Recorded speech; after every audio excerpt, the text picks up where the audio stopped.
Guten Tag, and what's up, guys?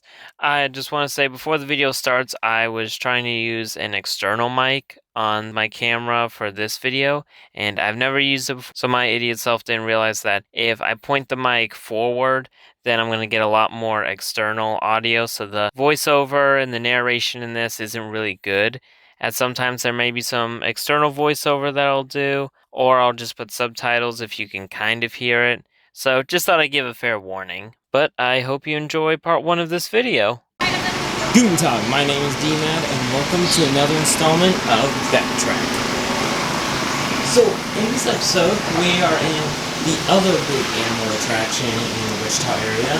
Last couple of episodes of Backtrack, we've been at Tanganyika Wildlife Park. Now, we are at the Sedgwick County Zoo.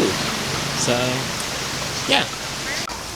So like the first episode of Backtrack that was at the Tanganyika Wildlife Park, this one's kind of just serving as a vlog, you know, showing what all the Sedgwick County Zoo has got. You'll know this isn't my first time here because I was here a while back when I was doing a zoo lights trip, and that was the footage you saw on my Beckwatch entry. So, yeah. But, you know, it's just serving kind of as a vlog, showing what they got. And I'm also gathering resources because between Sedgwick County and Tanganyika, I want to do a little more content here. I know the summer's kind of like halfway over, so...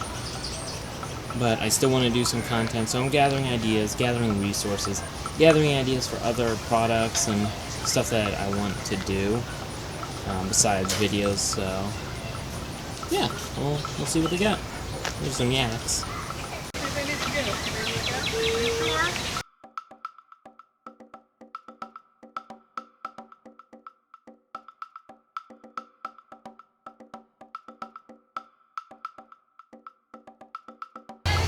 So this area here is the children's farm, and it's special because unlike other farms that have, you know, breeds that you can find all over the place, this section is devoted to protecting, endangered livestock. Basically, livestock that weren't bred as much, and now there's not as many, so it's kind of like endangered species. You know, you got all sorts of breeds of cows, chickens, sheep, you got a pig.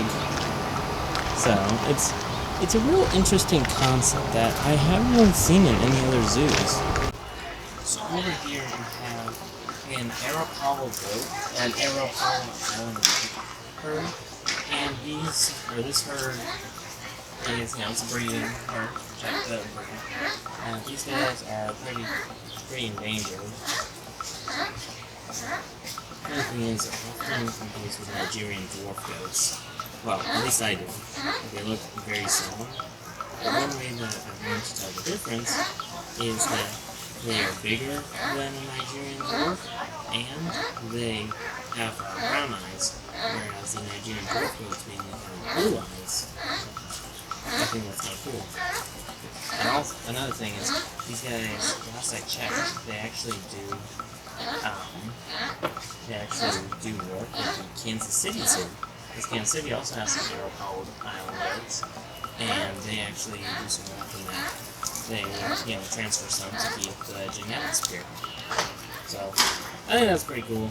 Not only something that, it's not only work between two really good zoos, but also just protecting the animal.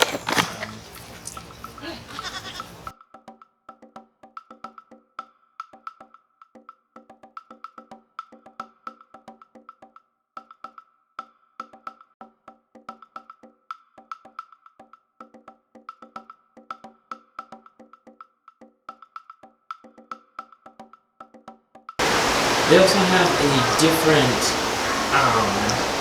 section that shows another form of livestock, but we'll get to that later because we're gonna go see what other animals they got. We're having a railway for those who shouldn't smell the vision because it smells like. Yeah, I mean, part of running the zoo, always improving, which I can admire. So, but with that, let's go see the penguins.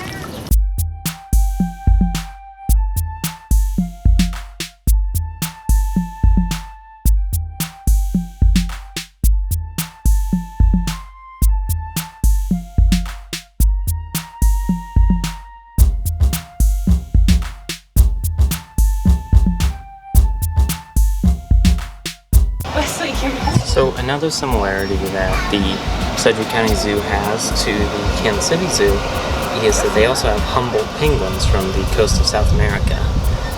Now, you know, I love the Kansas City Zoo, but I think that as far as habitat design goes, the Sedgwick County Zoo takes the cake. Another thing that they also have is these Incan terns,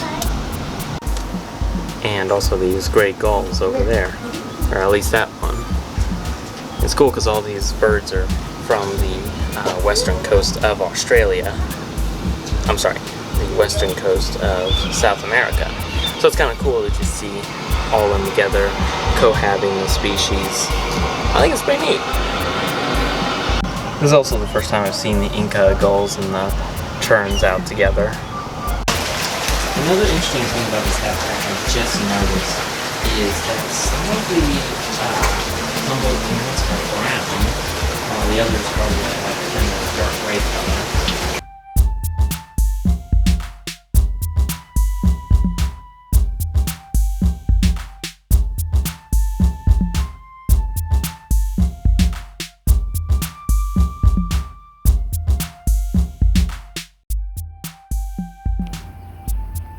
Another cool thing is they give one of those diagrams that show all of the penguin species, and I think it's interesting because the most common species of penguin that you see is the African.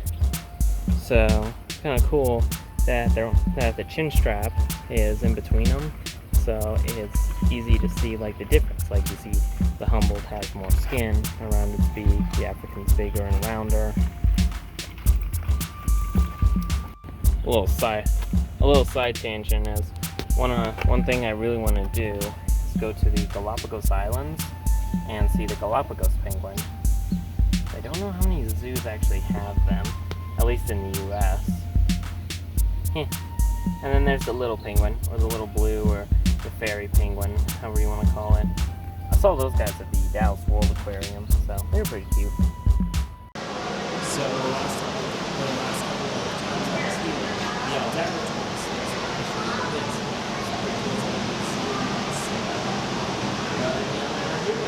So, where did we be this hot summer's day?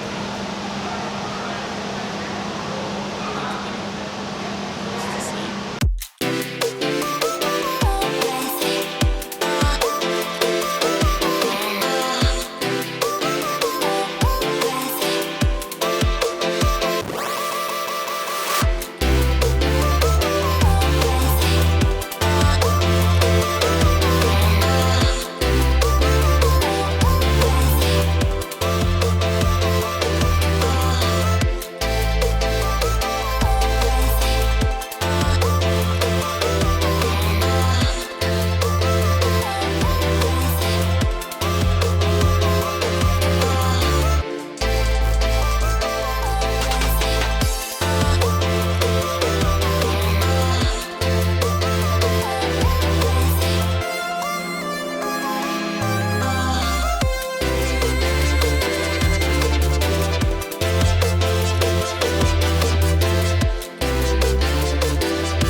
There's the Algravas.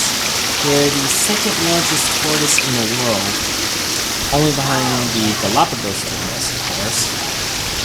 And yeah, an interesting thing is they actually only come from a few islands off the coast of, or off the northern coast of Madagascar.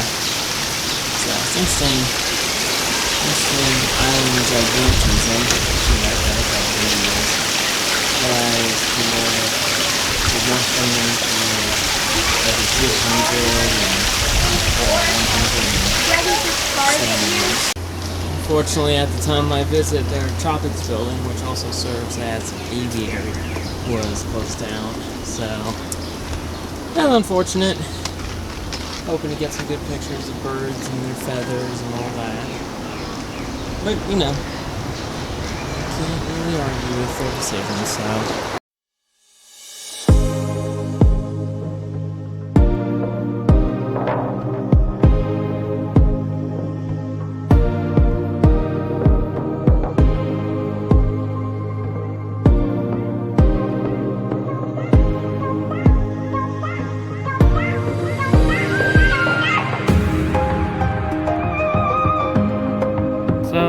Unfortunately, I wasn't able to see the bears.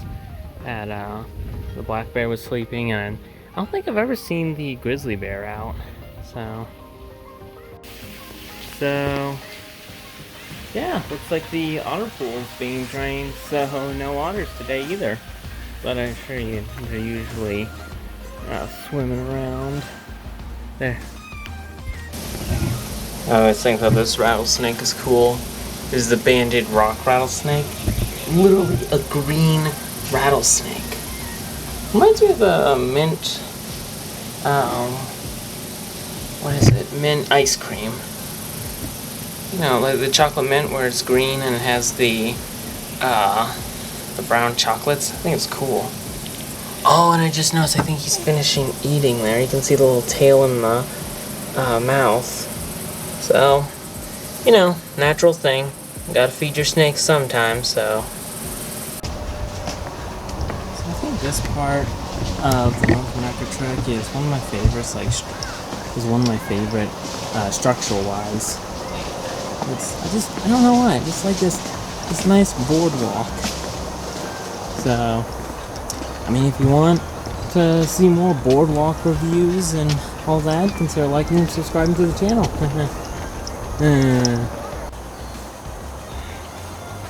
Mexican wolf walking around. These are one of my favorite canids.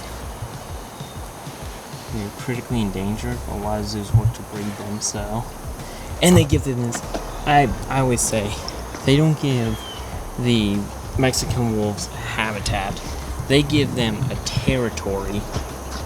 Like, this is the biggest Mexican wolf habitat I've ever seen. Of course, there's a bunch of trees covering it, so, I mean, leave that down to whoever does the lawn care or does the trimming at the zoo.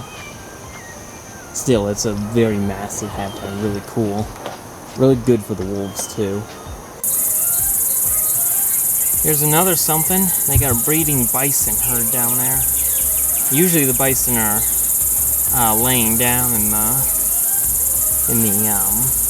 shade. I mean, today they're out, so that's kind of cool. You can see there's the big bull behind them, or right there, that guy right back there. He's the biggest. He's the big daddy. And it looks like the rest are cows.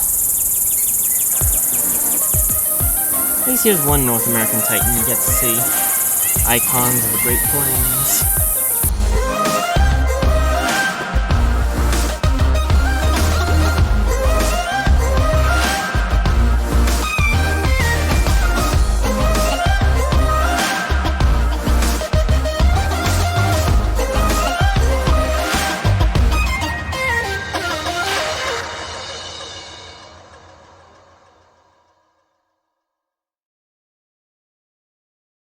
Alright, so I didn't see many North American animals in their North American section. Just, you know, it's hot, so cougars, bears, they didn't really want to be out. We did see the bison and Mexican wolves, so that was pretty cool. So, it kind of gave me an idea. So, you know, in the past I've talked about doing the all-day challenges. What if I tried doing an all-day challenge in the North American area, when it's cooler, of course. But if you want to see me do an all-day challenge, you know, hit the like, comment it down below, and it'd be on a cooler day, of course. That way the animals are a little more active, so. One thing you can always count on. This is my favorite part of the North American section, the prairie dog town. I asked, they said they had over 100 prairie dogs in here. You can see a lot of them out right now. There's got to be more underneath, under the soil.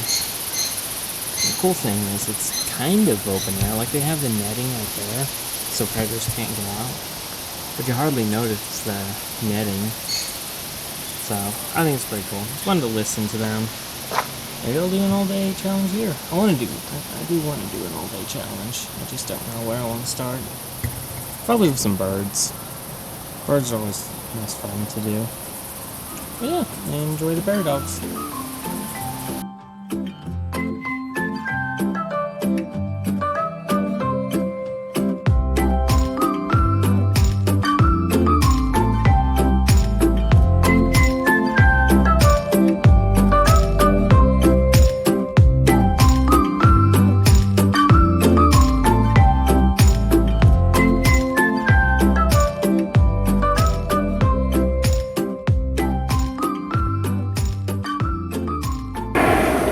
The railway continuing.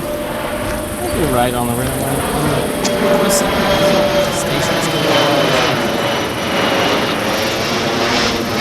So I just wanted to keep that part in because I realized that this was the second time that a plane has ruined the audio of my video. But I want to say that with this, the video is getting kind of long, so I'm actually going to end it here. If you want to see a part 2 to this trip, hit a like and stay tuned because we'll be covering the new South America and Australia section as well as parts of the Africa section. So yeah, hope you enjoyed and stay tuned for part 2.